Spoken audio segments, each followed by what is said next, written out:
Bapak Ibu, lagu ini diciptakan oleh pendeta Wilhelmus Latumahina. Itu dari mana itu? Dari Ambon. Itu tahun 2004 Bapak Ibu. Ketika lagu ini beredar, nggak ada sesuatu. Ya, maksudnya itu tidak booming ya Bapak Ibu. Ya, tidak booming. Tapi setelah beberapa 10 tahunan kemudian, tiba-tiba lagu ini booming. Wah, cepat sekali beredar sampai anak kecil, sampai opa-opa, oma pun ngapalin lagu ini. Ya, saking hafalnya enggak ngerti lagi artinya gitu. Pagi hari ini setelah saya temukan Saudara Bapak Ibu, ya lagu itu ya saya juga pencipta lagu sudah 13 album. Jadi kalau lagu itu kuat sekali, bertahan lama, disukai banyak orang, pasti lagu itu lahir dari sebuah kisah nyata. Tidak sekedar ngarang-ngarang. Kalau lagu yang ngarang-ngarang sebentar lagi sebulan, 2 bulan hilang Bapak Ibu. Benar, lagu-lagu saya juga tidak semuanya bertahan, tapi ada yang bisa bertahan sampai sekarang masih terus dinyanyikan. Saya perhatikan, wah ternyata benar. Nah, ceritanya lagu ini lahir dari sebuah kisah. Pendeta ini punya anak satu-satunya, anak pria lagi SMA. Anak ini pulang sekolah mainnya itu di gereja. Nggak pernah dugem, nggak pernah ya keluyuran, ya di jalan-jalan, nggak ada. Anak ini juga multi talent. Bisa duduk ya singernya. Kecuali pemusiknya. Oh, pemusik udah ngerti ya. Langsung taruh kursi. Duduk di tempat. Singer. Ini singer ada kursi juga ya. Oke deh. Nanti mic-nya, mic-nya biasa. Kalau harus di bawah. Ya, anak ini multi talents. Jadi semua alat musik ini dia bisa main. Kira-kira sama seperti saya gitu. Otodidak. Jadi nggak ada gurunya, pokoknya ada alat apa aja, ini jadi gitu Saudara. Ya, ada trompet, jadi main musik apa aja, itu istilahnya ya apa ya? Ya multi talent, namanya tuh karunia, kasih karunia. Anak ini juga ya bisa WL, bisa singer. Anak ini juga kreatif Bapak Ibu. Jadi di gereja itu tidak monoton istilahnya habis begini, tapi ada sih dia kreasi-kreasi, nanti paduan suara, kesaksian. Jadi jemaat itu senang Bapak Ibu. Nah, yang terakhir anak ini saudaraku, walaupun SMA dia sudah bisa menghasilkan. Ya, jadi papanya namanya orang di kampung kan senang ya bisa membantu untuk keluarga, bisa membantu gereja lewat ya bekerjanya dia itu. Singkat cerita, jadi kebiasaan anak ini kemana saja dia pergi itu naik sepeda motor. Ya, satu kali waktu dia naik sepeda motor, rupanya di jalan dia ditabrak Bapak Ibu. Dan ditabrak ya langsung innalillahi wa inna ilaihi raji'un. Mati di tempat. Nah, ketika dilapor Bapak Gembalanya enggak percaya. Enggak. Paling pingsan lah. Enggak, ini anak persiapan untuk mengganti saya. Karena kriteria daripada seorang gembala ada semua pada anak ini. Enggak percaya. Tapi ketika dibawa di gereja, ditaruh sini Bapak Gembala berdiri, lihat anak ini. Sampai duduk di bawah tangga, Saudara. Termenung, termangu-mangu istilah. Bergejolak dalam pikiran, dalam hati dia. Ya, maksudnya itu Tuhan, dia mau marah sama Tuhan. Ya kok teganya Tuhan.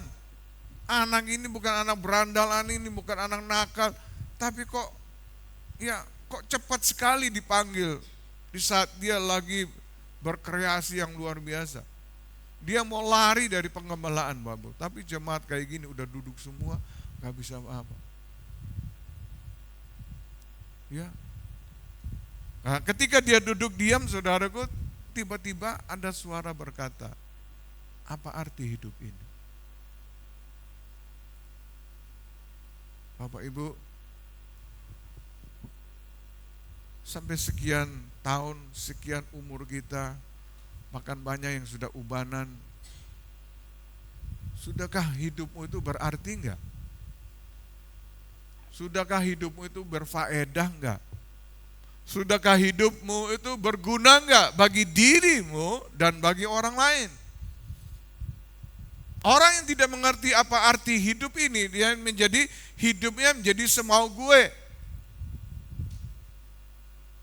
Keluar rumah, udah deh, belangnya keluar semua, gak model lagi kayak jemaat. Kenapa orang luar lakukan, dia juga lakukan. Kalau ditegur, ya dia bilang, memangnya gue pikirin apa urusanmu? Ini hidup-hidupku dewe, aku mau apa, laku-lakuanku dewe. Itu orang gak ngerti apa arti hidup. Orang dugem, dia dugem. Orang mabok, ya dia mabok. Orang ngerokok, dia ngerokok. Ini orang pokoknya ada salah, dia mau maki, dia mau marah, dia mau berantem. Apa urusanmu? Itu orang gak ngerti apa arti hidup. Padahal Alkitab berkata hidup yang kita hidupi di bumi ini hanya sementara. Seperti kita ini transit. Seperti kita ini ketemu sebentar, yang kita nggak tahu keluar pintu ini apakah minggu depan kita masih bisa ketemu nggak? Seperti dulu saya masih ingat adiknya Cisian. Itu waktu mau pulang dari pelayanan sempat ketemu di belakang lift, masih ngobrol, sempat doakan dia. Beberapa saat kemudian sudah dipanggil. Why not? Siapa yang tahu? Dan kalau waktunya Tuhan sudah memanggil kita, gak ada seorang yang pun bisa menahannya. Ada berapa banyak artis-artis coba, ya waktunya manggil dipakai pacu jantung, pakai alat. Iya, selagi-lagi masih ada duit. Begitu dicelepas, mati. Anak saya dipanggil Tuhan. Doa saya model apa yang saya nak doa? Model jengking, model tiarap, model melompat-melompat. Lagu apa tentang kesembuhan yang saya enggak nyanyikan selama dia sakit? Ayat-ayat firman tentang kesembuhan apa yang saya enggak ngucapkan, Bapak Ibu? Tapi kalau udah wayai, you know wayai, siapapun juga enggak bisa.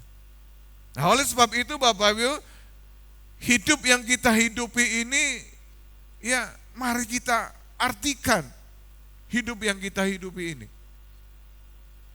Jangan kita sia-siakan. Anak orang cuma mikir makan, minum, pakaian, pokoknya dia kerja, dapat duit, bisa makan, bisa beli baju, bisa punya mobil lah mungkin, atau punya apa aja di bumi ini. Itu semua itu sementara. Bagi engkau yang masih sekolah, aku cari ilmu sampai titelku S1, S2, S3, sampai S lilin. Boleh Bapak Ibu, tapi semuanya itu sementara. Amin. Amin. Iya. Ada orang Bapak Ibu, satu kali saya diminta jemaat tolong doakan mama saya. Ya memang juga sudah umur gitu loh, udah 80-an. Tapi menjadi istilahnya menjadi pemilik daripada ruang ICU. Maksudnya masuk 2 bulan keluar 1 minggu, masuk 3 bulan keluar 1 minggu. Maksudnya itu kok enggak dipanggil-panggil Tuhan? Kanker dia. Sampai anaknya datang bilang, Pak Robert, tolong doakan mama saya biar cepat dipanggil Tuhan. Dalam hatiku kurang ajar. Kon lahir sampai sekolah semuanya dibiayai papa mama. Jadi orang istilahnya udah punya gini kok tega. Ya mamanya didoakan biar cepat panggil pulang. Tapi ketika saya datang di rumahnya, saya lihat benar kasihan. Seperti tulang dibungkus kulit aja. Habis semuanya. Kalau dia menjerit karena kesakitan, anak-anaknya gede-gede kabur semuanya. Gak tega. Oh, di situ baru saya ngerti. Akhirnya saya panggil semua, ayo rekonsiliasi. Ya, doakan mama, minta ampun semuanya, apa segala belang-belang. Kemudian saya doakan, serahkan kepada Tuhan. Besok pagi ditelepon, mama sudah dipanggil Tuhan. Wih, saya kaget, saudara. Wih, berarti saya ini juga malaikat maut ya. Ada yang sudah bosan hidup? Nanti selesai ibadah, antar keluar mari maju. Saya percaya kita masih pingin hidup yang lebih lama lagi. Amin. Oleh sebab itu saudara masih pingin hidup lebih lama, mari kita mengartikan hidup ini ya supaya bermanfaat, berfaedah, berguna. Ya, hidup yang kita hidup ini memiliki tenggang waktu, Bapak Ibu, tidak seorang pun yang tahu kapan. Ya, entah itu karena usia, entah itu karena sakit, atau seperti anak muda tadi karena kecelakaan. Jangan Bapak Ibu berpikir, ya, atau kita semuanya yang masih muda-muda berpikir, wah nanti yang dipanggil Tuhan itu yang tua-tua, yang sakit-sakitan gitu. Coba lagi pohon yang lagi berbuah, Bapak Ibu hampiri pohonnya itu, lihat ke bawah. Yang jatuh duluan apa itu? Malah masih bunga-bunga, betul nggak? Masih ceket di pohon sudah kering, atau buah yang kecil-kecil. Justru buah yang matang-matang masih lengket di pohon. Ya, oleh sebab itu Bapak Ibu sekali lagi, ya saya pingin ketika saya mengerti cerita ini, saya sampai buat 6 seri khotbah dari lagu ini.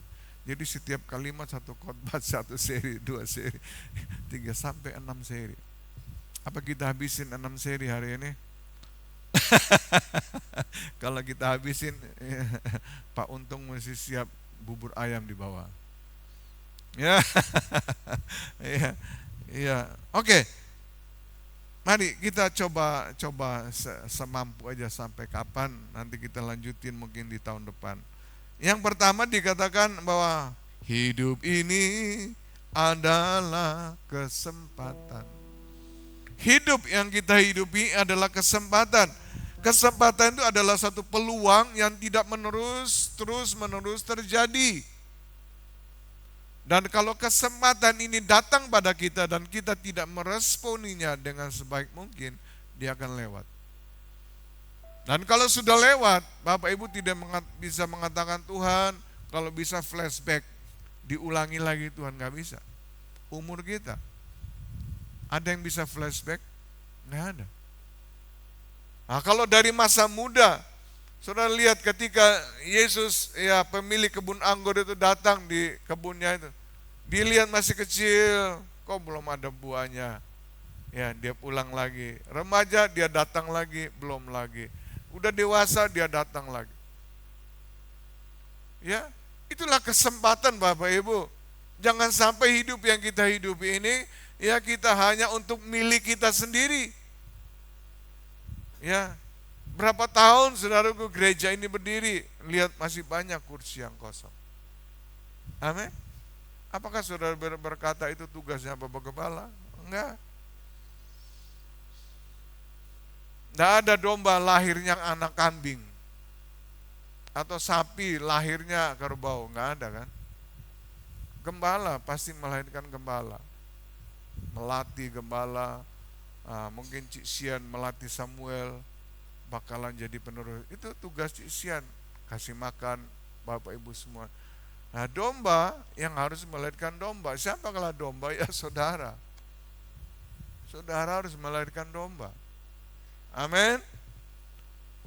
Jangan pura-pura nggak ngerti ya. Amin. Gitu. Ya. Inilah kesempatan. Tetapi jangan kita mempergunakan kesempatan di dalam itu yang bahaya Bapak Ibu. Mumpung masih kita kuat, mumpung masih bucuku gak ono mbek aku. Wah, mari kita ya hidup seperti waktu masih muda, jangan. Ya, oleh sebab itu sekali lagi marilah ya kita meresponi hidup ini dengan benar. Sama-sama katakan, Mari kita meresponi hidup ini dengan begitu. Kasih tahu sebelah kiri kanan. Pak, ayo. Ayo bilang. Iya. Kita harus meresponi hidup ini dengan benar-benar. Benar. Haleluya, haleluya. Kesempatan apa Bapak Ibu? Atau peluang apa yang kita harus lakukan hari-hari ini? Simple sekali. Alkitab juga mengajarkan simple. Pertama apa? Berdoa. Sama-sama katakan berdoa. Iya. Masih banyak orang Kristen saya lihat kalau ya di rumah makan atau ketemu di mana, begitu ketemu makanan langsung doanya kari kalau sudah sakit. Ya, berdoa. Ya, berdoa, saudaraku. Alkitab berkata berdoa itu nafas hidup. Kalau kita tidak berdoa artinya mayat hidup. Nah, itu gampang tuh. Mau tahu cirinya mayat hidup? Kalau jalan kayak pabrik. Datang di grup itu medeni orang. Ya, ada mayat hidup yang wangin, mayat yang wangin. Waduh, mayat ini kok wangin sekali. Ada enggak? Biasanya baunya apa? Iya, hidung kita lagi segar ketemu mayat hidup, mampet. Kalau tiba-tiba hidung saudara mampet, ketahuan, ini mayat hidup lagi ada di sini. Cepat-cepat kabur. Ya, mayat hidup Bapak Ibu, kalau ngomong itu nyeleki. You know nyeleki? Iya, nyakitin orang, jelekin orang. Iya, kerjanya cuma begitu. Itu orang yang tidak pernah berdoa kayak begitu. Bisa tahu ya? Jadi kalau ketemu orang-orang kayak gitu, jangan dekat-dekat supaya enggak ketularan. Jadi mayat, saudara yang ucapkan.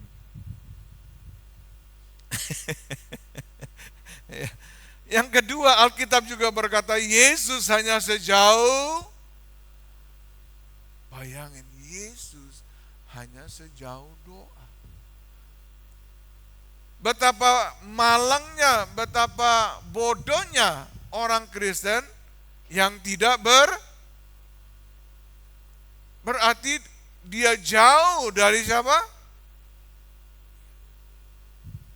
Kalau kita terus berdoa, doa di rumah, doa di jalan, doa kita itu bukan kayak pakai 5 waktu, 6 waktu, enggak ada. Setiap saat, setiap waktu kita bisa berdoa. Berdoa tidak harus tutup mata, berdoa tidak harus kusut sambil nyetir mobil berdoa. Coba ibu-ibu yang sering diseneni papa kalau masak, "Ma, hari ini asin, kemarin manis, Mak." Ya resepnya kok berubah-berubah. Coba sambil masak, "Roh Kudus, ku rindu padamu." Papanya langsung bilang, "Ma, Mama sudah punya uang ya?" "Kenapa? Kok enak hari ini makan?" Amin. Kasih tahu mama, resepnya Pak, berdoa. Bapak juga kalau mau pergi kerja juga begitu. Jangan nyomel melulu. Ya, ibu-ibu jangan bangun pagi sampai tidur malam bibirnya kayak trompet. Cicak rawa aja bunyinya ada waktunya. Anak orang Kristen sudah diranjang mau tidur masih babunyi. Ya, kita harus pergunakan kesempatan untuk berdoa. Penginjil yang sangat terkenal segala abad, setiap kali dia mengadakan KKR ada ribuan orang datang untuk mendengarkan. Setiap kali datang KKR ada ribuan orang menerima Yesus sebagai Tuhan dan Juru Selamat. Setiap kali dia KKR datang, ada ribuan orang yang disembuhkan. Ketika ditanya wartawan, "Apa rahasianya, Pak?" Betapa Bapak ini penginjil yang luar biasa. Rahasianya sederhana. Pertama berdoa, kedua berdoa, ketiga berdoa. Siapa dia? Itu Billy Graham. Doa aja dia bilang. Doa. Amin. Rahasianya apa? Tahu nggak lagunya yang tadi dikasih? Nggak tahu. Tadi saya udah keluar dari rumah setengah 9. Saya pikir bisa 5 menit, 10 menit sampai. Ternyata saya salah masuk, Bapak Ibu. Saya masuk di Gede ke Panglima Sudirman. Wah, ada Car Free Day. Coba ikut belakang Pucang ini kan enak, Pak. Untung ada Ibu Gembala menuntun saya. Wih, asik kunci A.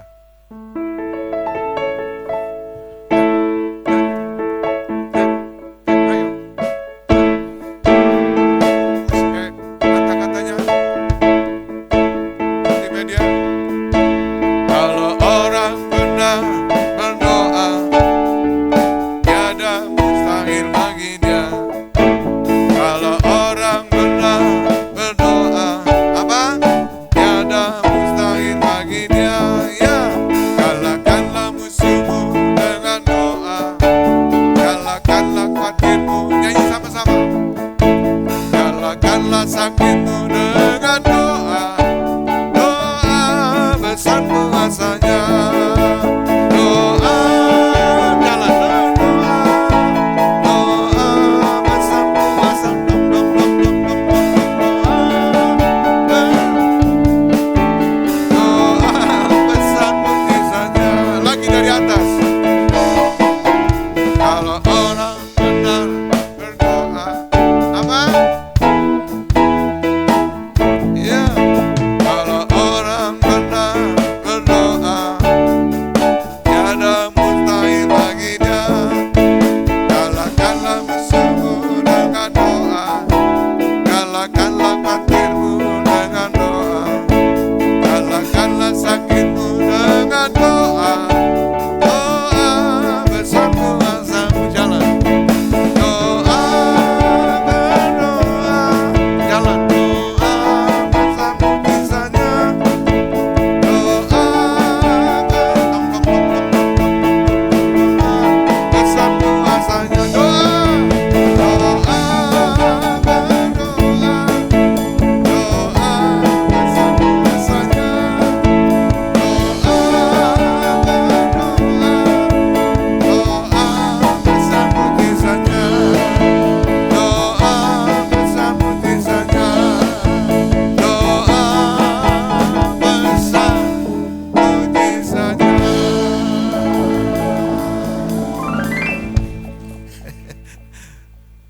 Tidak sempat latihan tadi kita. Ya, berdoa, berdoa. Amin. Ini kesempatan bagi saudara dan saya. Ya, karena kalau apa beda berdoa dengan doa? Doa itu komunikasi satu arah, walkie talkie. Banyak orang Kristen cuma doa. Tuhan, aku punya masalah, aku punya persoalan, aku punya problema segala macam. Tidak salah. Tapi yang Tuhan mau kita berdoa. Ketika Tuhan menciptakan manusia yang pertama, Dia taruhlah di Taman Eden untuk apa? Pada hari-hari senja Bapa datang kepada Adam dan Hawa untuk apa? Apa Tuhan bilang? Dam, mumpung Bapa teko. Ada masalah apa dengan tanaman? Kurang pupuk, kurang air? Mumpung Bapa ada supaya Bapa supply. Tidak. Tuhan tidak ada urusan dengan makan, minum, pakaian di Taman Firdaus. Karena semua Tuhan sudah sediakan. Yang Tuhan mau, kongko-kongko. Amin. Yang Tuhan mau, ya saling berelasi, berhubungan. Seperti seorang anak ketika datang papanya, ya papa, ya capek ya, sini gue pijitin. Senang gak papa? Senang. Coba, baru pulang ya? Teh ini dari tadi gak datang-datang. Mana? Aku perlu uang, aku mau time zone, aku perlu uang, mau. Kira-kira dia apa anak? Kurang ngajar. Papa setengah mati kerja, pulang uang, disepak disek. Betul nggak? Coba anaknya yang baik, diajak rangkul, aduh papa, saya terus dukung papa doa, aduh ayo, ya saya bantu papa. Udah deh, Ya, dengan sendirinya Bapak bilang, gue udah tahu, lu ada maksud. Amin. Gak usah minta. Lakukan apa yang menjadi bagian kita. Amin. Adam dan Hawa ketika bapaknya datang, dia tidak bilang, Bapak, woi mumpung datang. Tadi malam saya tidur dingin Bapak. Saya lihat singa kan bulunya panjang. Ya, saya peluk itu singa. Wah, saya dicakar Bapak. Nggak ada. Amin. Jadi Tuhan menciptakan. Ya, Bapak Ibu tahu bahwa Bapak itu, Tuhan itu pencipta segala sesuatu. Dia bisa melakukan apa saja. Tapi yang dia tidak bisa melakukan apa? Ya, berkomunikasi dengan dirinya sendiri. Makanya dia perlu Adam dan Hawa. Dia perlu saudara dan saya. Amin. Waduh, kalau kita datang Bapak hampiri dia. Saya punya jam doa itu satu hari 4 kali. Sekali doa itu 1 jam. Pagi 1 jam, siang 1 jam, malam mau tidur 1 jam, nanti jam 2 subuh 1 jam lagi.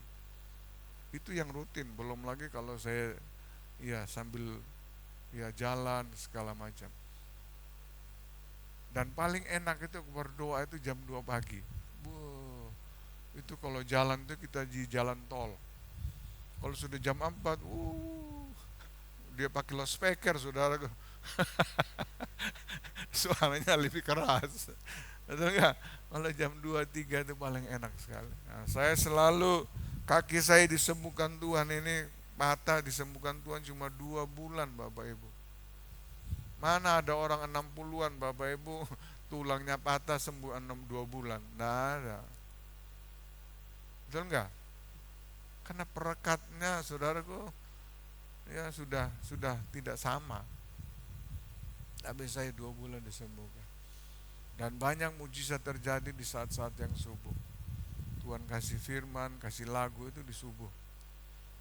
Ya, saya nggak ada waktu, saya baru dapat lagu waktu saya disembuhkan Tuhan jam 2 subuh, langsung keluar lagu. Jadi saya langsung catat tulis lagu itu. Nanti lain kali Bapak Ibu.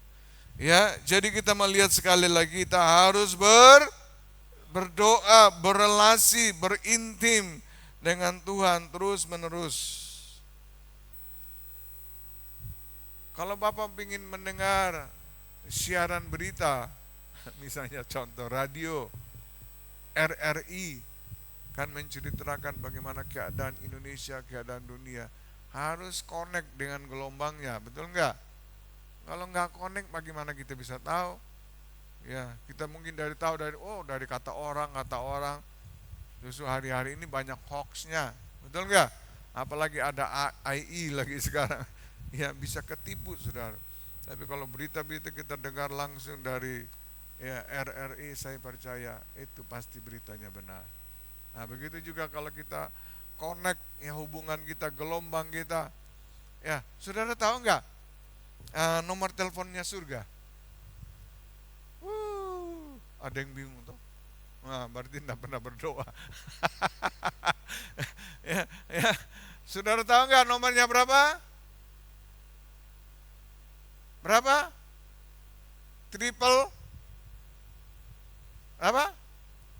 Triple three. 333. Catat itu. SLJJ-nya, sambungan jarak jauhnya. Iya toh, lu mau telepon Jakarta kamu mesti 021, mau telepon kemana Amerika kan ada kodenya semua, betul lah. SLJJ-nya surga tahu apa namanya? Kodenya apa? YER. Tahu YER? Nah, sekarang dicatat, Yeremia 33 ayat 3. Nanti pulang di rumah baca. Haleluya, haleluya, haleluya. Yesus atau Alkitab berkata dalam Lukas 21 ayat 36, berjaga-jagalah senantiasa sambil supaya kamu beroleh kekuatan untuk luput dari semua yang akan terjadi itu, supaya kamu tahan berdiri di hadapan manusia. Berjaga-jaga berdoa artinya apa? Hari-hari ini ada banyak goncangan, gempa bumi, tanah longsor. Ya, ya, yang kedua Bapak Ibu, ya kamu berdiri di hadapan anak manusia, ya ketika sangkakala Allah berbunyi, orang yang berdoa, yang punya hubungan intim dengan Bapa di surga, pasti akan dijemput dengan para malaikat. Kok nggak dengar kayaknya? Pasti akan dijemput malaikat. Amin. Ya, saudara pernah nonton film itu Rapture? Cari nanti di Google atau di YouTube film Rapture gitu. Nanti saudara lihat, ya ada orang lagi ibadah tiba-tiba pus hilang aja. Ya pus hilang aja. Oh haleluya, haleluya. Satu lagi ayat 1 Petrus 5 ayat 8, sadarlah dan berjaga-jaga. Berjaga-jaga artinya seperti tentara itu kalau di Inggris itu yang jaga pintu itu tentara pakai pakaian, pakai topi hitam itu berjaga-jaga. Padahal nggak ada musuhnya, tapi terus berjaga-jaga. Itu artinya berjaga-jaga. Ya, berjaga-jaga bukan berarti kita ya berdiri terus, tidak usah kerja, enggak. Berjaga-jaga, bersiap-siaplah, berjaga-jaga, berdoalah senantiasa. Ya, sebab kita tidak tahu begitu sangkakala Allah berbunyi Bapak Ibu. Satu kali ada teman saya ini, ya dia suka berdoa. Bertepatan dengan setelah doa malam, ini di daerah Penele Bapak Ibu. Zaman dulu, sekarang Penele udah terang.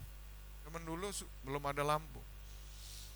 Jadi pulang dari gereja itu dekat Sulung itu, dia mau pulang di Penele.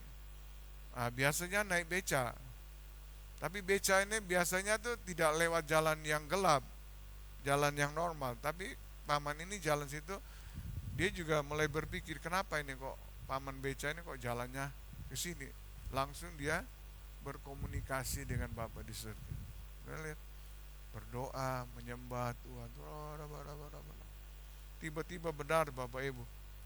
Ya sampai di tempat yang gelap becanya berhenti. Begitu dia turun, dia mau rampok. Dia cuma bilang, Yesus, itu paman beca. Lari seperti ya kakinya 1000. Tahu kaki 1000? Kabur, ditinggalin becanya. Padahal ini wanita biasa. Saya percaya ketika dia berseru Yesus, para malaikat Tuhan datang menemani dia. Akhirnya dia pulang dengan selamat besar sampai di rumah. Ya, oleh sebab itu sekali lagi, ya kita harus berjaga-jaga senantiasa. Yang setuju katakan amin. Yang kedua Bapak, kesempatan apa? Kesempatan untuk melayani jiwa-jiwa. Ini. Iya. Ya, kesempatan untuk melayani jiwa-jiwa. Saya baca dulu ayat Yohanes 15 ayat 16. Bukan kamu yang memilih aku, tetapi akulah yang memilih kamu. Dan aku telah menetapkan kamu supaya kamu pergi dan menghasilkan buah. Dan buahmu itu tetap, supaya apa yang kamu minta kepada Bapa di dalam diberikannya kepada kamu. Tuhan sudah menetapkan, seperti undang-undang dasar itu sudah ditetapkan, tidak bisa dirubah, bahwa saudara dan saya ya adalah kaki tangan.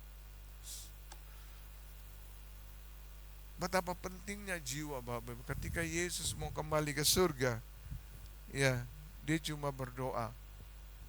Apa yang Yesus katakan sebelum dia kembali? Pergilah, jadikan semua muridku, baptislah mereka, ajarlah mereka. Cuma itu pesan aja. Kira-kira kalau ada kakek nenek kita yang punya kekayaan Surabaya misalnya, kalau dia mau meninggal, dia panggil kita, saudara datang nggak? Jangan sampai nggak datang. Ya, pulpen, kertas, handphone bawa semua, rekam. Salah koma aja bisa artinya salah, bisa ribut. Apalagi kalau mau bicara masalah kehwe. Sibuk-sibuknya kita pasti kita datang. Betul nggak? Iya, Yesus cuma berpesan, selamatkanlah jiwa-jiwa. Ya, ya. Kenapa hari-hari ini kita sedang dalam perebutan dengan kerajaan setan? Beberapa saat waktu yang lalu teman saya, bukan saya, terbang ke luar negeri, naik pesawat, di sebelahnya ada negro hitam gede 2 meter lebih. Hitam kayak ya ini kaki kaki kamera. Saya pernah ketemu kayak begitu di Paris. Saking saya lihat kaget, tak video saudara. Video-video begitu bisnya datang naik. Kantongan saya beli sepatu kulit, tas kulit, ketinggalan, hilang. Hmm. Mungkin dalam hati saya bilang, kone ngelokno ciptaanku ya. Tuhan bilang, kon ngelokno ciptaanku ya, iring-iring itu ciptaanku. Hilang barang saya, balik lagi ke ono. Singkat cerita, orang ini dikasih makan, pramugari kasih makan, kasih minum, ditolak kasih makan. Sampai teman saya itu cuma ingatin dia, ini Pak, ini free, nggak usah bayar. Oh nggak, saya lagi puasa. Wih, pikirnya kan ya pondok Kristen lah gitu. Ya, oh Bapak orang Kristen ya? Enggak. Loh, katanya puasa. Iya saya puasa. Bapak dari gereja mana? Gereja setan. Penasaran ini teman saya.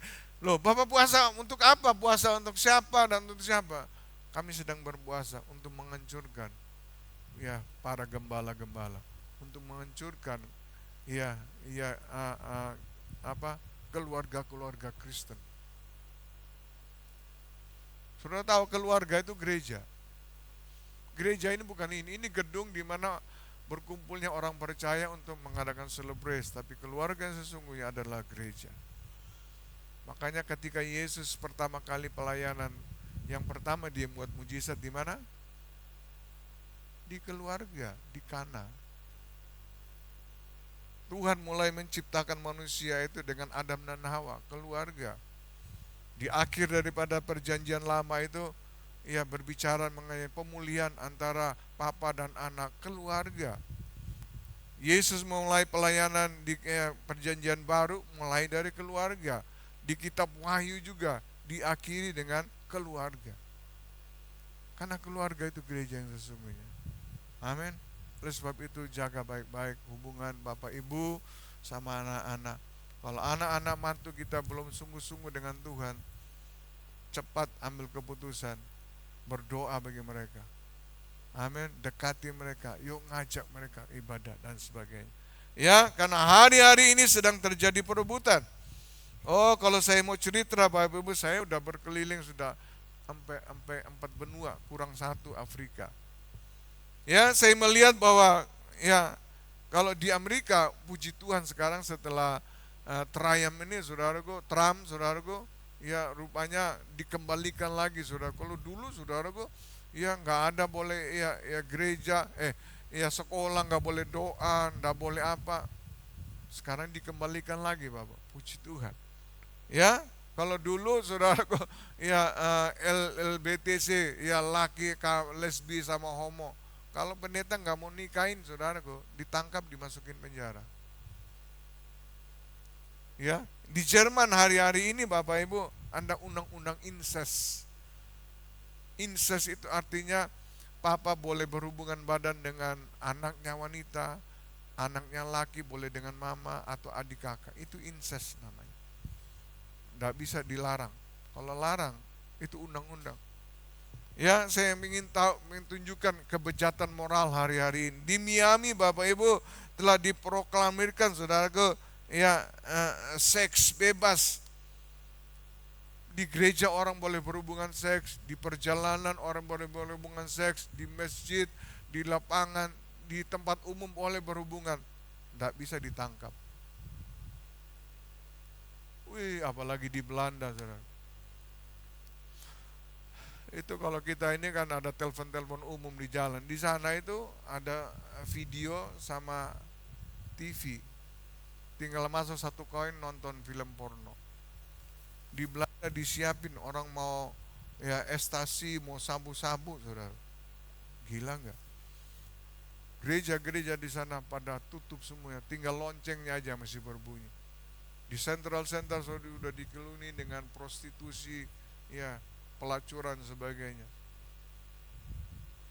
Ini kepada kemerosotan ya moral manusia, saudaraku. Oh haleluya, haleluya. Di Spanyol, saudaraku, ya, ya, dan juga di ya di daerah sana, saudara, orang boleh berhubungan ya bukan lagi dengan manusia, manusia bisa bebas berhubungan dengan binatang. Lihat. Satu kali, saudaraku, ya apa ini di Australia atau di ada seorang wanita, kalau di luar negeri itu saya lihat anak mereka 18 tahun sudah disuruh usir, kayak keluar sana hidup sendiri, atur sendiri. Itu yang bahayanya. Lain kita di timur kan sampai cucu cicit, kita masih mikir tuh, gue mau kerja buat cucuku, kasih modal buat cucuku. Di sana nggak ada, hidup sendiri-sendiri. Jadi mereka biasa ditemani dengan binatang, anjing, kucing dan sebagainya. Satu kali, saudaraku, ya terjadi pernikahan antara si cewek ini, ceweknya ini masih muda, punya rumah, punya pekerjaan, ayu lagi, nikah dengan anjing. Di mana? Di gereja. Diberkati sama siapa? Sama boksu. Pakai jubah panjang salib berkati. Ya setelah diberkati, ayo nyatakan cinta. Ya wanita seorang anjingnya berdiri cium bibir di altar. Selesai ibadah, ada wartawan penasaran. Kok bisa ya? Ditanya wartawan, bilang istilahnya, Mbak, kamu ini berada cantik, punya penghasilan, punya rumah, punya mobil. Kamu buat lowongan, bukan lowongan kerja, lowongan yang mau antri jadi suami pasti banyak. Kenapa kamu menikah dengan anjing? Jawabannya simpel, Bapak Ibu. Dia bilang apa? Dengar baik-baik. Lebih baik saya nikah dengan anjing daripada saya nikah dengan si anjing. Nah, saudara yang gak senyum itu berarti masih bingung, belum nyantol. Sekali lagi, lebih baik saya nikah dengan anjing daripada saya nikah dengan si, ngerti ya? Anjing itu luar biasa, binatang, saudara, punya luar biasa. Saya selalu lihat di berlangganan di YouTube, Facebook, saudara, tentang anjing-anjing yang terlantar dan sebagainya. Seketika diambil, dipelihara, sampai mati. Lihat aja di Jepang sana. Ya, seorang profesor yang piara anjing. Dan singkat cerita, ketika profesornya meninggal, anjingnya selalu tunggu di stasiun tuanya sampai akhirnya dia mati. Dibuatlah patung di sana. Itu anjing. Tapi kalau si anjing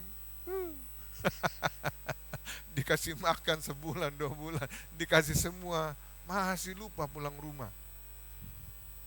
Ya, masih punya piara will dan sebagainya.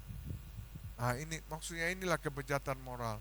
Oleh sebab itu, Bapak Ibu, sebaliknya hari-hari ini di Timur Tengah terjadi lawatan Allah, tuaian yang besar-besaran terjadi.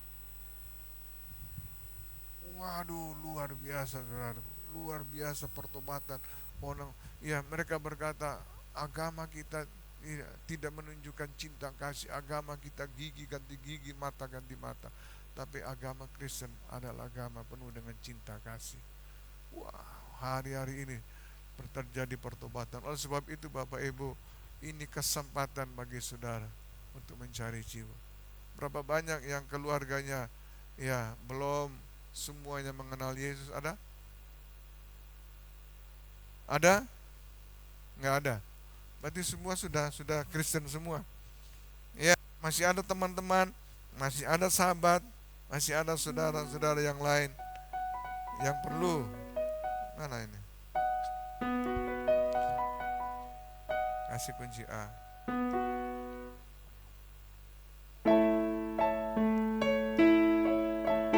Ada panggilan Allah, ada panggilan Tuhan atas bangsaku.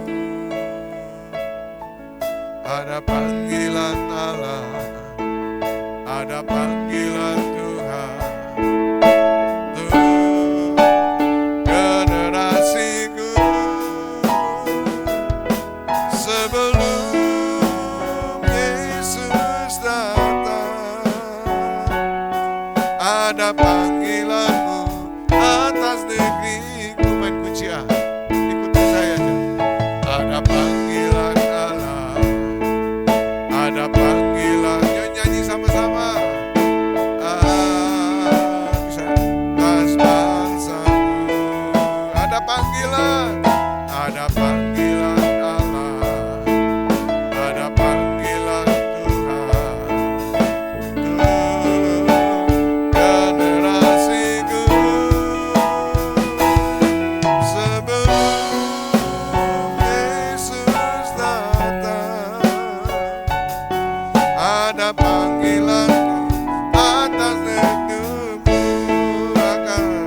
Ini aku Tuhan, utuslah aku sampai generasiku diselamatkan. Ini aku Tuhan, utuslah aku sampai generasiku diselamatkan. Main sama. Orang apa ya? Berapa tahun Bapak Ibu engkau menjadi orang Kristen? Sudahkah engkau membawa jiwa kepada Tuhan? Ayo main aja. Amin. Setiap kali Bapak Ibu berdoa, apa yang Bapak Ibu ngomong sama Tuhan? Tuhan, keluargaku belum diselamatkan. Pernahkah saudara menangis untuk jiwa-jiwa yang belum bertobat? Hari ini rubah cara berdoa saudara. Jangan hanya berdoa supaya Tuhan memberkati jasmani, berkati makan, minum, pakaian. Tapi berdoa bagi jiwa-jiwa. Amin. Saya percaya di daerah sini saudaraku, ada begitu banyak orang yang belum mengenal Tuhan.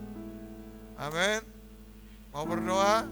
Ayo mari bangkit berdiri sama-sama. Katakan, ini aku Tuhan, utuslah aku sampai generasiku diselamatkan. Ini aku Tuhan, utuslah aku sampai generasiku diselamatkan. Tutup mata semuanya, musik mainkan dengan lembut. Tutup mata semuanya. Ayo musik mainkan aja lagu. Tutup mata semuanya.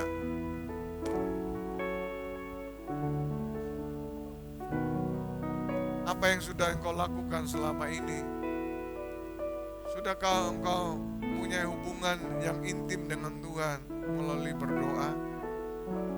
Kalau belum saudara, maukah saudara mengangkat tangan? Tuhan ampuni saya. Saya menyia-nyiakan waktu saya, hidup saya hanya untuk kebutuhan di bumi ini. Ya, saya sudah menjauh, lupa untuk berhubungan dengan engkau. Angkat tangan, tidak apa-apa, puji Tuhan, puji Tuhan.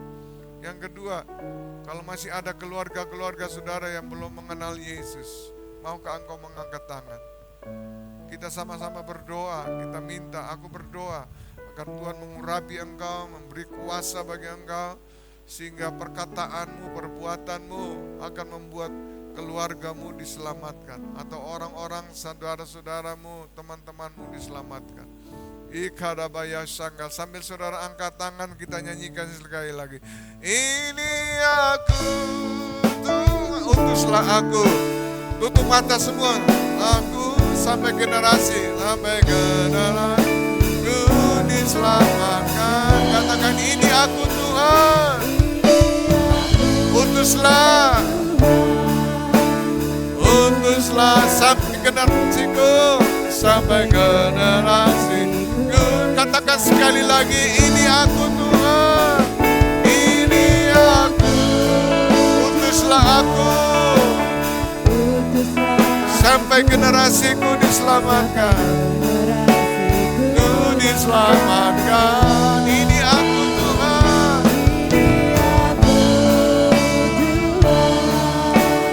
utuslah aku. Kita sembah Dia sampai generasiku diselamatkan. Hari semuanya, ya la la la la bara bara bara bara bara bara bara bara. Semuanya keluarkan suara menyembah Dia. Ira la la la la la la la la la bara bara bara bara bara bara sih. Haleluya, haleluya. Kita membayar la la la la membayar cara la la la la la. Haleluya. Bapa, hamba sudah selesai berbicara. Kiranya Engkau akan meneruskan firman-Mu bagi jemaat-Mu Tuhan, sehingga hidupnya mereka hidupi ini berarti, berguna, bermanfaat bagi diri mereka dan bagi orang di sekitarnya. Bapa, pulihkanlah hubungan mereka dengan Engkau. Biarlah mereka mulai berdoa, bukan berdoa, mulai berdoa, berrelasi, berhubungan, menyembah Engkau Tuhan. Bapa, saat ini aku melepaskan kuasa atas mereka. Oh, agar keluarga-keluarga mereka diselamatkan. Pakai mulut bibir mereka, pakai kaki tangan mereka, pakai dompet mereka untuk menyelamatkan keluarga-keluarga. Tuhan, di dalam nama Yesus, terimalah urapan Allah. Dalam nama Yesus, terimalah kuasa untuk merebut jiwa-jiwa, kuasa untuk merebut jiwa-jiwa. Dan sekarang kita akan berdoa bagi daerah sekitar sini. Mari semuanya berdoa. Tuhan, kami berdoa bagi daerah sini Tuhan. Kami percaya gereja ini berdiri Tuhan, bukan hanya sekedar berdiri, tapi kami percaya Engkau punya rencana agar orang-orang di sekitar ini boleh diselamatkan, boleh diselamatkan. Oleh sebab itu urapi gereja ini Tuhan, sehingga jiwa-jiwa di daerah ini boleh diselamatkan. Tuhan, dalam nama Yesus, dengan cara-Mu, dengan melalui kesembuhan, melalui kelepasan, dengan melalui mujizat-mujizat-Mu Tuhan, terjadilah pertumbuhan gereja, pertumbuhan jiwa-jiwa, sehingga bangku-bangku ini dipenuhi oleh jiwa-jiwa Tuhan. Terima kasih Bapa, terpujilah Engkau Tuhan.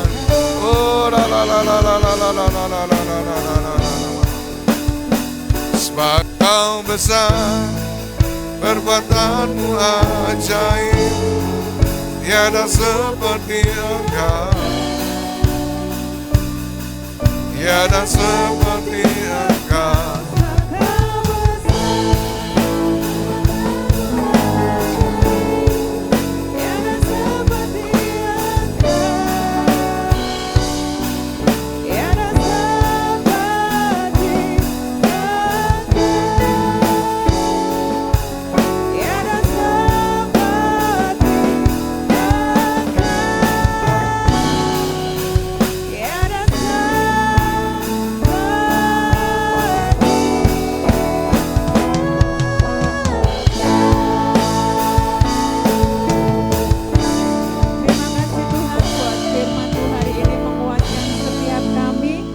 Menggenapi setiap panggilan Tuhan atas pribadi kami masing-masing, dan kami mau melihat kemuliaan Tuhan, kebesaran Tuhan dinyatakan atas keluarga kami, hidup kami, dan kami boleh jadi berkat buat sekeliling kami, atas gereja kami, atas lingkungan gereja kami Bapak. Terima kasih Tuhan, biar hanya nama Tuhan yang kami tinggikan. Kami berdoa buat Bapak Pendeta Robert Louis yang sudah melayani, kiranya Tuhan memberkati, memberikan kekuatan, memberikan hikmat-Mu lebih lagi Tuhan, dan berkat anugerah-Mu selalu baru atas hamba-Mu. Terima kasih Tuhan, dalam nama Yesus kami berdoa dan bersyukur. Haleluya. Amin.